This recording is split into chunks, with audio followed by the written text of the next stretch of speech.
Bonjour, bonjour, j'espère que vous allez bien. Bienvenue sur ce Facebook Live. Je vous salue également, vous qui me suivez sur YouTube. Et je suis contente de vous retrouver à nouveau aujourd'hui pour un sujet qui concerne l'éducation, qui concerne nos enfants. Un sujet qui me touche particulièrement. Alors, je vais me présenter.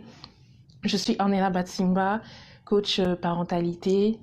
Je suis la créatrice de la marque Oh Baby Food et également la fondatrice du concept Ton foyer est une dynastie. Alors, quelle est ma vision? Ma vision est que de faire comprendre aux mères, aux futures mères, aux femmes en général, qu'elles ont entre leurs mains une dynastie à bâtir, qu'elles ont la possibilité de bâtir une dynastie, c'est-à-dire des enfants, une génération d'enfants, c'est-à-dire les enfants de ces enfants, etc., qui sont posés dans la société, qui ont des valeurs solides, qui savent impacter dans leur génération et qui seront capables de pouvoir prendre des décisions en toute connaissance de cause, sans les contraintes du monde dans lequel nous sommes, dans lequel nous vivons. Donc j'ai la certitude que nous avons la possibilité d'éduquer nos enfants pour en faire des futurs hommes et des futures femmes d'impact. Eux aussi, à leur tour, en étant des adultes accomplis, mettront au monde et élèveront à leur tour d'autres enfants épanouis qui deviendront des adultes épanouis. Alors cela passe par l'éducation et c'est ensemble que l'on va poser les bases, poser les fondements, avancer petit à petit pour faire naître justement cette génération d'enfants d'impact. Ok, donc je suis ravie de vous retrouver sur ce live. Bienvenue à ceux qui nous rejoignent. Soyez les bienvenus. Et le sujet d'aujourd'hui concerne les violences à l'école. Alors, que se passe-t-il aujourd'hui? Tant de sujets, tant de faits divers qui concernent cela. Les violences à l'école. Est-ce que ça vient du laxisme des parents? Ou est-ce que c'est la défaillance de l'école? Dernièrement, il y a plein de sujets que j'ai suivis là, qui m'ont été relatés également sur les réseaux sociaux et à travers les médias. De cas de violences atroces faits par les enfants envers d'autres enfants, donc d'élèves à élèves, d'élèves vers l'enseignant, c'est-à-dire des actes de violence effectués sur un enseignant. On a encore entendu dernièrement un élève qui a tué son professeur au Cameroun. Par un acte, c'est un acte extrême d'arriver à là, faire couler le sang d'un innocent, d'un enseignant en pleine classe. Et aussi de parents vers les enseignants. Les parents peuvent être violents vers les enseignants. Les enseignants peuvent être violents vers les élèves et les enseignants peuvent être violents envers les parents. En tout cas, il y a un climat de violence sensible et notoire, et quel que soit le pays dans lequel tu vis. C'est vraiment un problème international complexe et qui est vécu par les enfants, par les enseignants, par les parents à travers le monde. On a eu des cas en Afrique, on a eu des cas même ici en France, dans le pays dans lequel je réside, où des enfants se font racketter, d'autres qui subissent des insultes au quotidien, des enfants qui ont le poids également de la pression des parents pour les notes. En tout cas, tout ça, ça forme un climat assez pesant.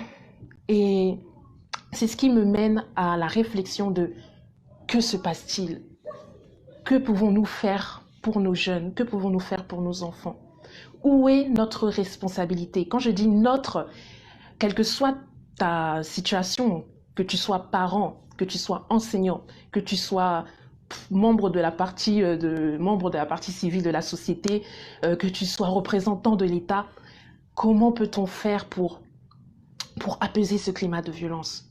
Et je sais bien que c'est pas à travers ce live qu'on trouvera les solutions d'un coup de baguette magique, mais ça nous permettra déjà de pouvoir aborder le sujet, de pouvoir débattre et de pouvoir réfléchir sur ce qui se passe aujourd'hui.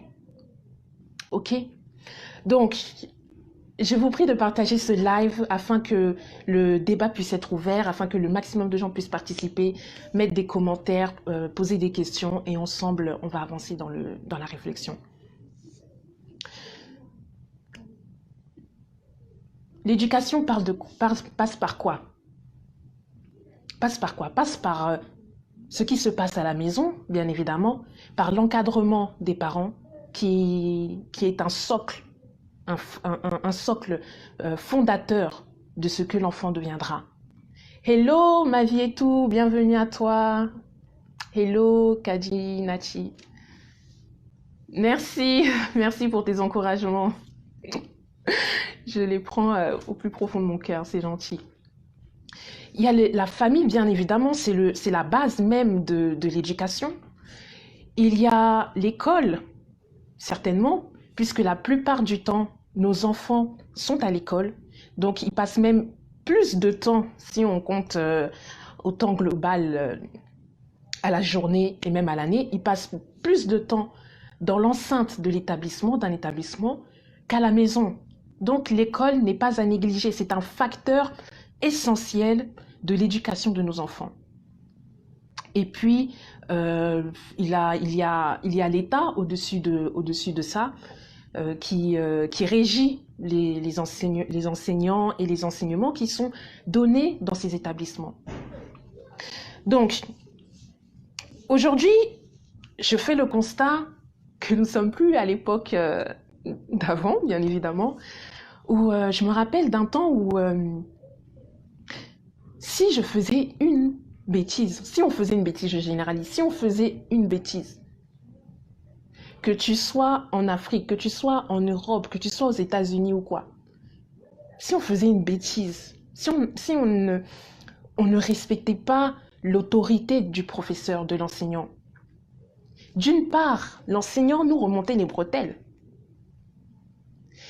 Et d'autre part, on avait des doubles remontances de la part de nos parents une fois arrivés à la maison. Donc, tu devais filer droit. Tu n'avais pas le choix, tu devais filer droit. Et c'est même le parent qui va accentuer la punition du professeur.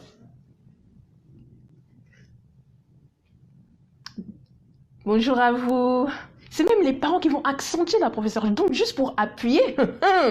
Oui, il avait raison. Hein. Il avait raison, regarde ce que tu fais. Et ils vont même rentrer ils vont même remercier le professeur et l'enseignant d'avoir remonté cela. Aujourd'hui, les choses ont beaucoup changé. Si un enseignant tente même dans certains endroits, dans certains établissements, de remettre à sa place un élève qui a un mauvais comportement, qui n'écoute pas, qui perturbe l'ordre de fonctionnement de la classe. Il va s'avérer que cet élève, en prévenant ses parents, les parents vont revenir à l'école, s'adresser à l'enseignant et même le menacer. Comment osez-vous dire ça à mon fils? Comment osez-vous donner cette punition à mon fils? Comment? Et ça peut même aller jusqu'à des menaces, des violences. Ça existe. Ça existe. Et le but, c'est que ça ne se généralise pas, bien évidemment. Et il y a aussi des cas, on a aussi vu, où l'enseignant, peut-être de par le manque de formation, peut-être de par qu'il souhaitait être affecté dans un établissement, il se retrouve dans un autre qui ne fait pas partie du tout de ses choix. Mais l'enseignant ne montre pas, ne témoigne pas de l'entrain, de la joie pour enseigner, de la matière qu'il est en train d'enseigner, ou alors aux faces du public qu'il a devant lui. Il ne motive pas et du coup, il perd ses élèves qui sont derrière démotivés et qui ne veulent pas suivre le cours. Et s'ils sont démotivés et qu'ils ne veulent pas suivre le cours, un enfant, il va pas rester statique sur une chaise comme ça. Si son attention n'est pas fixée sur quelque chose, c'est-à-dire le tableau ou le professeur, son attention sera déviée ailleurs. Et voilà qu'il va se mettre à déambuler, à parler avec son camarade, à faire cela. Et ça accentue la relation conflictuelle entre l'élève et le professeur. Entre l'élève et le professeur. Au point où le professeur, l'enseignant, peut tenir des propos ou prendre une décision qui va pénaliser l'enfant. Et à ce stade-là, en fonction du caractère de l'enfant, il peut le prendre mal et vouloir se venger, entre guillemets, envers le professeur, ou il peut le prendre pour lui-même comme je suis rien, je n'arrive à rien, je ne suis pas capable de faire ça, et du coup créer une blessure interne émotionnelle qu'il faudra corriger, identifier, rectifier. Et si il s'avère que le parent a le sang chaud là, et qui veut défendre son enfant sans pour autant écouter le parti du professeur, et ben boum, on arrive dans un contexte de violence, que ce soit verbal, du moins verbal, et peut-être même plus. Alors, je voudrais dire que un enfant ne naît pas violent. Hello à ceux qui nous rejoignent, merci de partager le live pour inviter d'autres mères afin qu'on puisse ensemble travailler sur la question. Un enfant ne naît pas violent.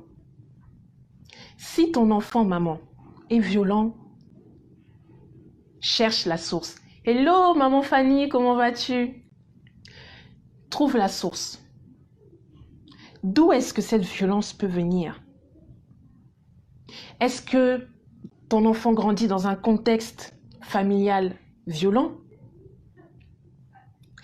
Est-ce que ton enfant a pour habitude de voir la violence autour de lui? Est-ce que ton enfant regarde des films violents, joue à des jeux vidéo violents qui ne sont pas recommandés peut-être pour son âge? Est-ce que ton enfant fréquente des personnes violentes, a des amis qui sont plutôt violents? Tout cela doit être investigué. Est-ce que dans ta famille, côté paternel, côté maternel, ou dans la famille du papa, est-ce qu'il y avait des personnes violentes qui ont manifesté cela? Cherche, analyse, réfléchis, mène l'investigation de ce côté pour comprendre où est la source, d'où provient la source, et l'éradiquer.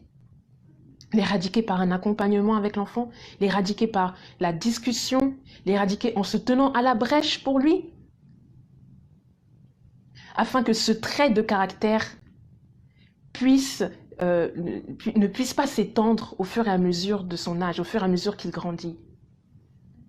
Parce qu'un enfant de bas âge, en classe élémentaire, qui manifeste déjà ces traits de violence, sans que l'on puisse l'encadrer, l'accompagner, ça devient un adulte potentiellement violent. Et là, l'encadrement ne sera plus le même. La prise en charge ne sera plus la même. La façon d'aborder les choses ne sera plus la même. Ce sera un peu plus compliqué du fait qu'il ait pris de l'âge.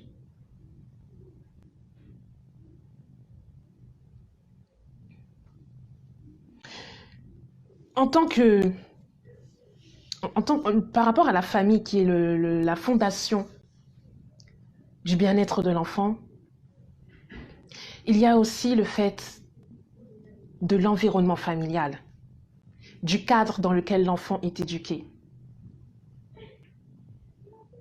Si on arrive à des actes de violence au sein même de l'enceinte scolaire, il faut essayer de comprendre l'atmosphère dans laquelle l'enfant vit. Hello Sorel, comment vas-tu? Ravie de te voir sur ce live. Est-ce que toi, parent, tu accordes du temps, assez de temps avec ton enfant? Parce que cette violence à l'école, d'une manière ou d'une autre, est également la partie visible d'une partie invisible de l'iceberg.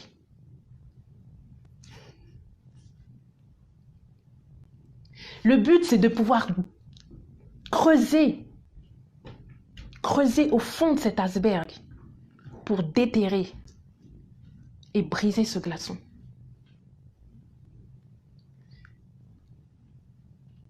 Il y a des enfants, à la maison, tout va bien. À la maison, tout va bien. L'enfant, il n'y a rien à dire. Il est calme, j'ai pas de difficulté, il écoute, il travaille, il est respectueux, il n'y a pas de souci. Mais une fois qu'il est en dehors de la maison, une fois qu'il est en dehors du cadre familial, tu as l'impression que c'est plus le même enfant. Tu dis, mais c'est quoi le problème? Et quand on te convoque à l'école, tu n'as même pas l'impression qu'on parle du même enfant. Tu n'as pas du tout l'impression qu'on parle du même enfant.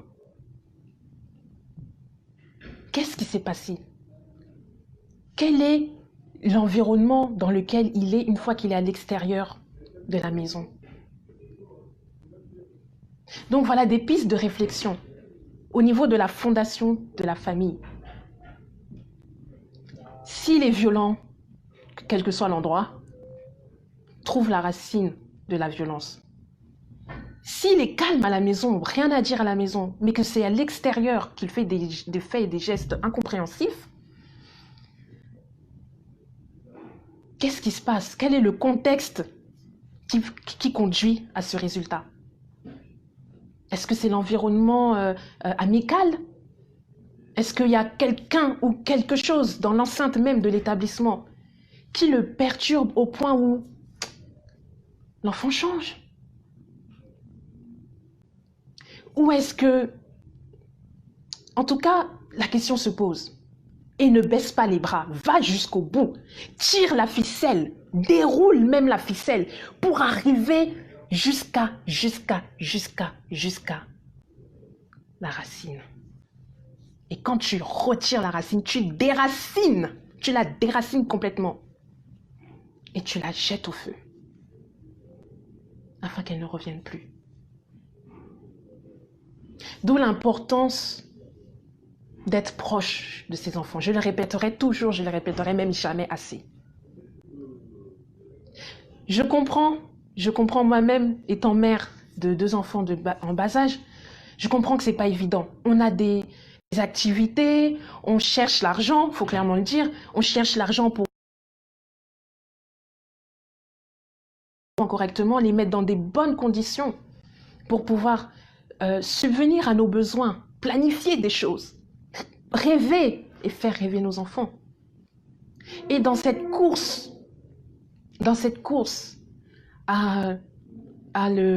au bien financier, des fois c'est au détriment du bien-être de nos enfants. Des fois c'est en sacrifiant le temps qu'on aurait pu passer avec nos enfants dans la course à l'argent.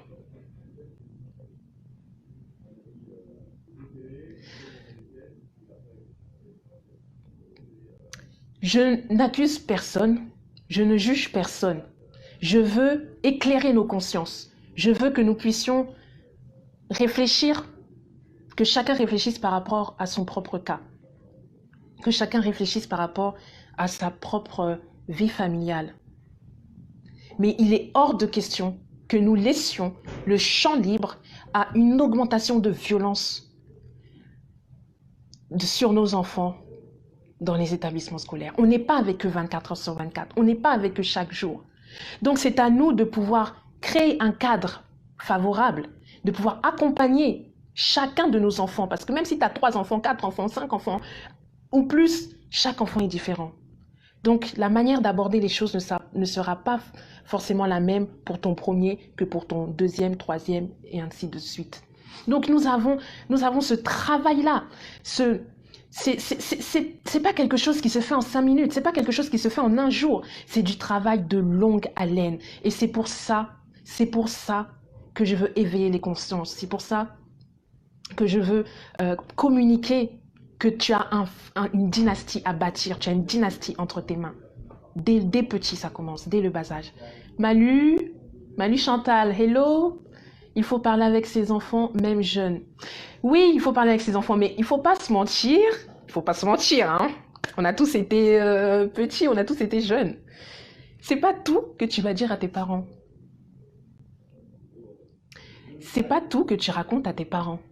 Moi-même, hein, je ne disais pas tout à mes parents. Il y a des choses que tu n'oseras pas dire parce que c'est tabou. Ah non, chez nous on parle pas de ça. Sexualité.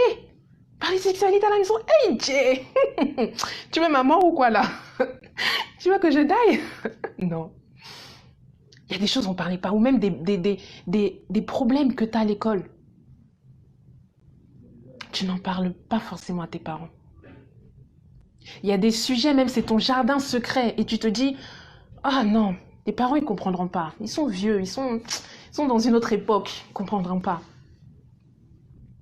Et c'est pour ça que je souhaite qu'on soit une génération de mères qui se mettent à disposition pour que même les sujets que nous, quand nous étions jeunes, nous n'étions pas capables d'en parler à nos parents, que nous soyons disposés à ce que nos enfants sachent qu'ils peuvent nous parler de tout et de rien, qu'ils se sentent libres de nous parler de tout et de rien, que la sexualité ne soit plus tabou, parce que si c'est pas toi qui en parles, si c'est pas toi, parent, qui leur enseigne, ils l'apprendront dehors.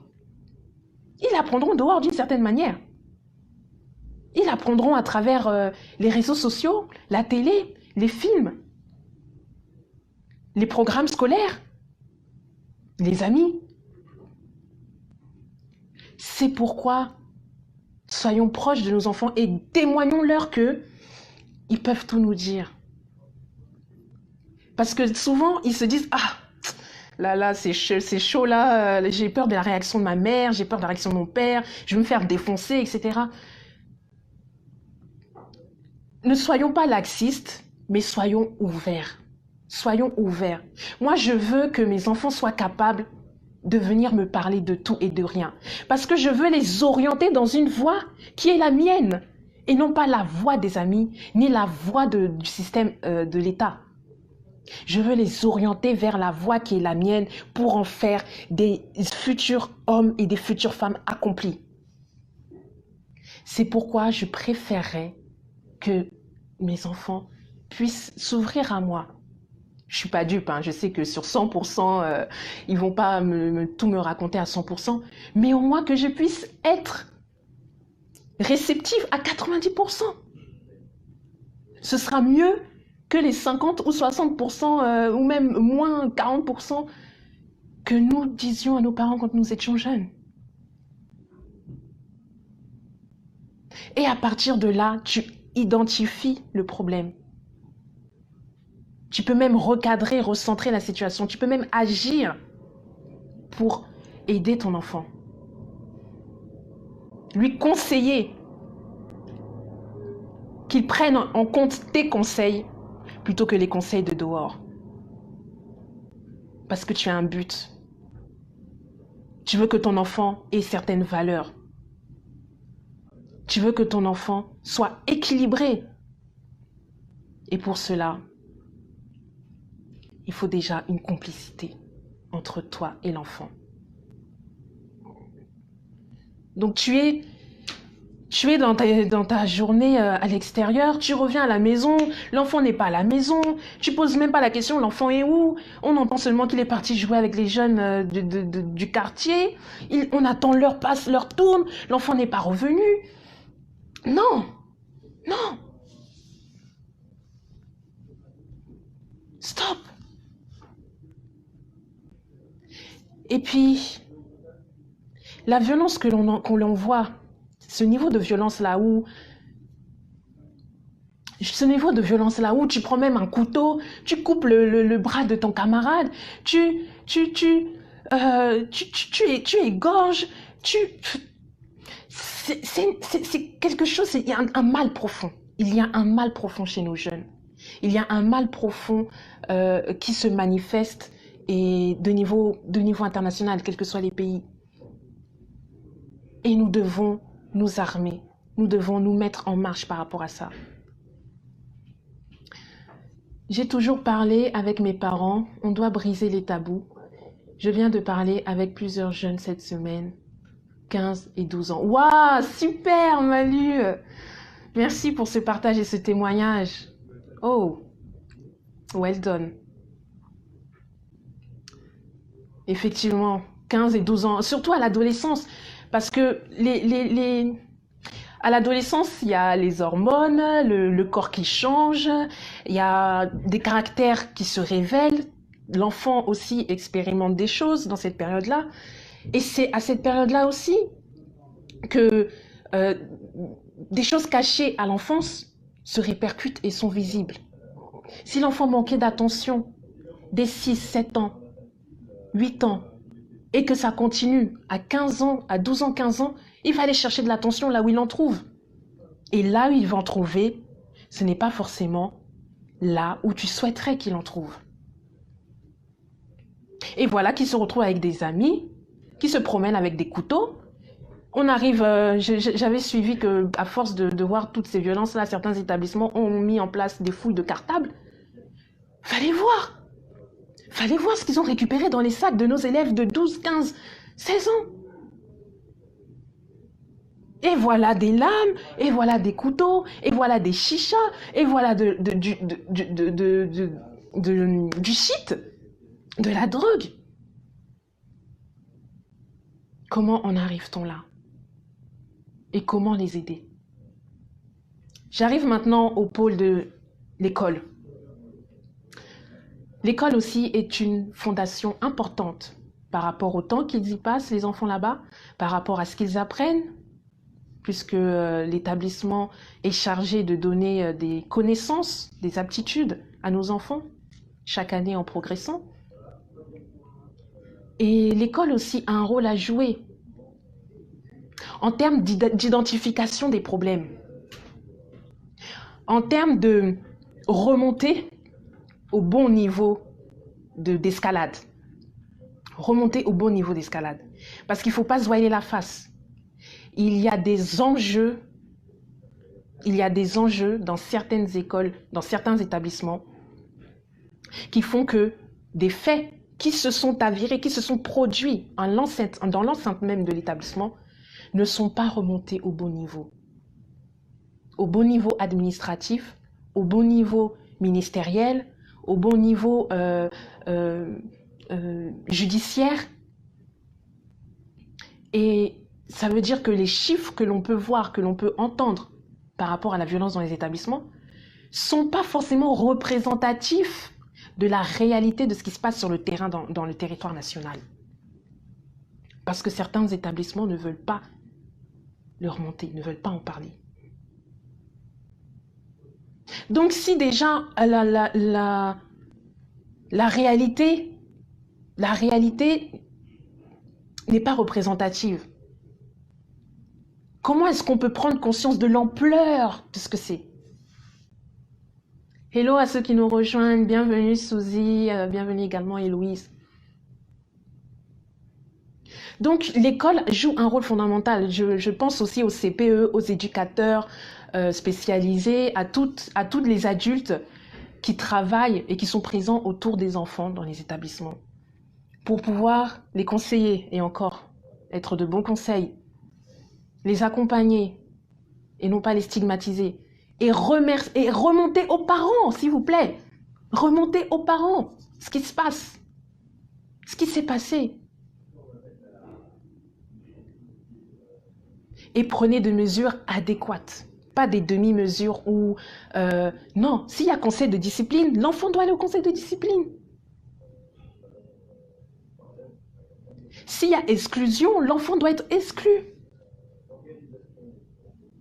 S'il y a un comportement inacceptable en classe, l'enfant doit être exclu de la classe. Et après, on accompagne, on est autour de lui, on ne l'abandonne pas. On l'aide. Mais ce n'est pas en laissant la situation pérenniser, en laissant la situation conflictuelle, comme ça, en laissant l'enseignant des fois en désespoir, que ça va se calmer. Hello Stéphanango, comment vas-tu ma très chère mère de dynastie? Bienvenue à toi.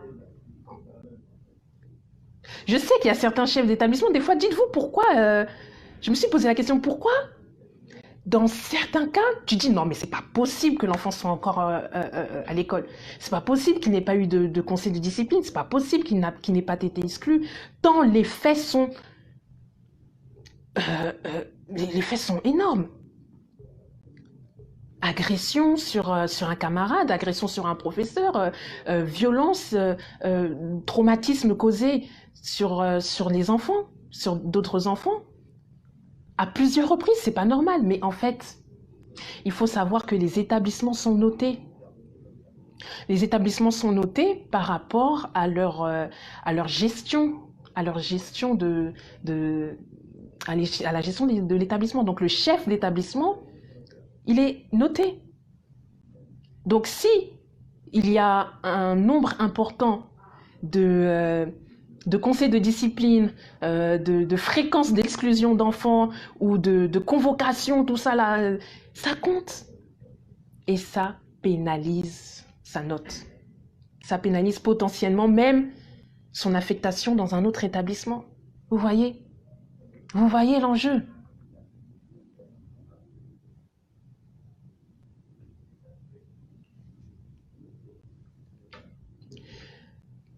Donc si on continue, si on reprend la fondation de la famille, premier point pour réfléchir, quelles actions on peut poser pour faire diminuer cette violence et éradiquer cette violence. Le fondement de l'école, également un jeu, un poids de responsabilité non conséquent. Le fondement, je ne sais pas ce que je peux dire, le fondement...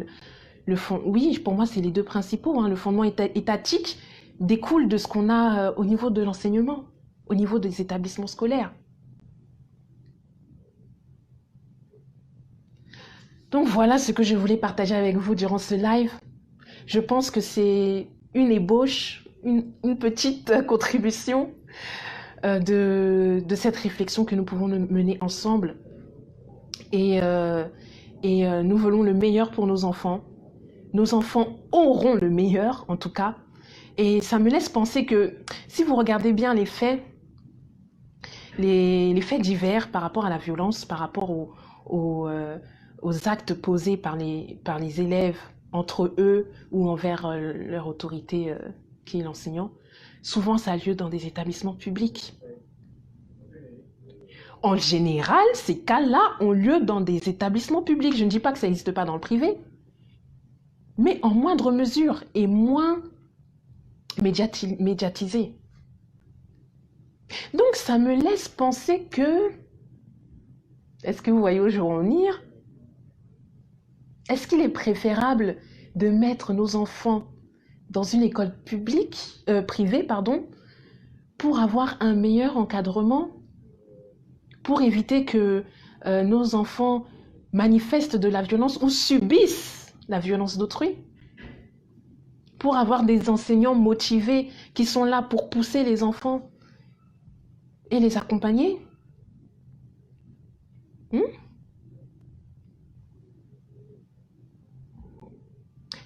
Continuons la logique dans ce cas-là. Pour que je puisse mettre mon enfant dans un établissement privé, il faut les moyens. Il faut les moyens. Et pour que j'ai les moyens, il faut l'argent. Pour que j'ai l'argent, il faut que je travaille. Et pour que je travaille, je ne peux pas être proche de mon enfant. Cercle. Mais il y a une alternative. Il y a une alternative. Il y a les alternatives de développer des rivières financières. De ne pas vivre que de la part d'un seul revenu qui est ton salaire mensuel.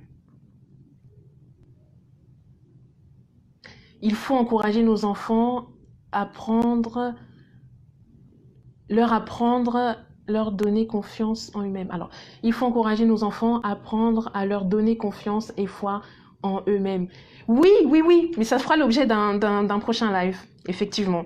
C'est un point non négligeable. Mais merci beaucoup, Malou. J'en parlerai dans un prochain live. Donc, ça veut dire que pour et donner le meilleur à nos enfants en termes d'enseignement, éducation scolaire, c'est de les placer dans le privé. Même si ça ne résout pas tout, tu n'as pas les mêmes problèmes dans le privé que dans le public. Et je dirais même que les problèmes du privé sont de loin d'un autre niveau que les problèmes dans le public. C'est pour ça que si les finances, c'est le nerf de la guerre. On revient au départ, les finances, c'est le nerf de la guerre. Les finances pour le bien-être familial, les finances pour l'éducation de nos enfants, les finances pour la planification des projets de famille. Trouver un compromis. Un compromis entre le temps que je passe dans mon travail et le temps à passer à la recherche de finances et le temps à passer pour être proche de mes enfants. La part de la recherche des finances ne doit pas être plus importante que la part du temps consacré à l'éducation de nos enfants. Parce que là, tu arrives à un déséquilibre. Hello maman Charlotte, comment vas-tu? Des bisous pour vous. La part que tu as pour rechercher des finances ne doit pas être plus importante que la part que tu donnes à l'éducation de tes enfants. Et ce ratio-là, pour avoir des finances de manière conséquente, en maintenant un temps de qualité avec tes enfants, ça passe par générer des rivières financières. Et comment tu fais pour t'ouvrir à des nouvelles ressources financières? Ça passe par la formation. Recherche de l'information et être formé. Qu'est-ce que je peux faire pour élargir mon portefeuille de finances tout en ne diminuant pas le temps pour mes enfants? Aujourd'hui, nous sommes à l'ère du digital. Aujourd'hui, nous sommes à l'ère de tout ce qui est réseaux sociaux, formation en ligne, investissement dans tel ou tel domaine, dans tel ou tel quoi. Ça, ce sont des clés qui peuvent te permettre de semer et de récolter quelque chose sans pour autant avoir passé beaucoup du temps. Oh, super, super, si vous allez bien. Donc, tu maintiens ton salaire afin de pouvoir contribuer au bien-être de tes enfants, de ta famille et de toutes les charges qui s'ensuivent. Et derrière, tu commences à réfléchir. Qu'est-ce qu'il est possible que je fasse? Quel investissement est-il possible de faire? Comment est-ce que j'obtiens cette information? Quelle est l'opportunité de business qui se place devant moi et qui peut être intéressante pour augmenter mes revenus, pour pouvoir mettre mes enfants à l'aise? Dans quel champ est-ce que je peux investir, semer ma graine et pouvoir manger les fruits plus tard? Tu bâtis une dynastie, n'oublie pas. Tes enfants doivent manger le meilleur fruit et les enfants de tes enfants aussi. Hello Kouloubo. Merci, merci pour vos cœurs, merci pour vos j'aime. Je voulais terminer sur cette note-là d'ouverture d'esprit, de développement de mindset pour vraiment faire un travail sur nous-mêmes, de réflexion et de voir ce qu'il est possible de faire dans notre famille. Est-ce qu'il y a d'autres commentaires? Est-ce qu'il y a des questions?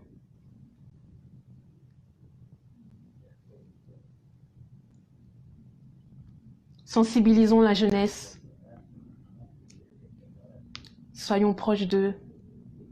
Comprenons-les, parce que souvent, les parents, les enfants se disent « mon père ne comprend pas, ma mère ne comprend pas ». Soyons ouverts à eux, afin d'éviter qu'ils soient blessés en eux-mêmes. Je vous remercie, valeureuse femme, je vous remercie, mère d'impact, je vous remercie, femme de dynastie, d'avoir suivi ce live. Il sera également disponible sur ma chaîne YouTube Ornella Batsimba. Et partagez ce message auprès de personnes de votre entourage, auprès de mamans que vous connaissez, afin qu'ensemble, on puisse développer des futurs hommes et des futures femmes d'impact, des adultes accomplis, des futurs adultes accomplis. Je vous souhaite une très très bonne journée. Portez-vous bien, vous et votre famille, et à très vite pour un prochain live. Bye bye.